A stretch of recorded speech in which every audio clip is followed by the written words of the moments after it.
The neighborhood was alive with the hum of an approaching summer evening. Children's laughter rang through the air, mingling with the distant tune of an ice cream truck. But in the modest home at the corner of Maple Street, a girl sat alone, her world eerily silent. Amara pulled her knees to her chest, her dark skin glistening with tears. The echoes of the days. Rejection rang in her mind. "You can't play with us," one child had said, her voice tinged with cruelty. "You're too dark. You don't belong here." The sting of their laughter was sharper than the harshest slap. For years, Amara had tried to fit in, to prove she was just like everyone else. But in this small town, her skin set her apart, a fact the other children never let her forget. At school, her classmates avoided her. At the park, they excluded her. She had become invisible except when she was the target of their jeers. Her mother's words, spoken often, rang hollow now.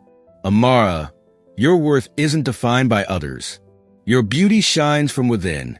Amara wanted to believe her, but each rejection chipped away at her self-worth. That evening, as the sun dipped below the horizon, a knock sounded at the door. It was hesitant yet deliberate, breaking the heavy silence in the house. Amara hesitated before, shuffling to answer it. A woman stood there, her face radiant with a kind smile. She held a canvas bag slung over her shoulder and extended a hand. "Hi, I'm Eleanor," she said warmly. "I live a few streets over. I run a small community art workshop. I noticed you walking by a few times and thought you might be interested." Amara blinked, unsure how to respond. People rarely spoke to her, let alone invited her to something. Her hands trembled as she reached for the flyer Eleanor handed her. "Art workshop?" she whispered. Eleanor nodded. "Art doesn't care about skin color, Amara. It only cares about expression. Why don't you stop by tomorrow? We'd love to have you." For the first time in what felt like forever, Amara saw a flicker of hope. The next day, Amara stood at the entrance of the small workshop, her heart pounding. Inside, vibrant paintings lined the walls, and the scent of paint and creativity filled the air. A group of kids, all different ages and colors, laughed as they worked on their projects. Eleanor greeted her with the same warm smile. "Come on in, Amara. Let me show you something." She led her to an easel where a blank canvas awaited. "This is yours. Paint whatever you feel." Amara hesitated. "But I'm not good at this." Eleanor knelt beside her. "Art isn't about being good or bad. It's about letting your soul speak. Trust yourself." Amara picked up a brush, her fingers trembling. She dipped it into the vibrant hues and began to paint. With each stroke, the weight of rejection seemed to lift. She painted her pain, her dreams, her longing for acceptance. Hours passed like minutes, and when she stepped back, the canvas revealed a powerful image. A girl standing beneath a vast, starry sky, her arms outstretched, as if embracing the universe. The room fell silent as everyone gathered around her painting. A boy her age spoke first.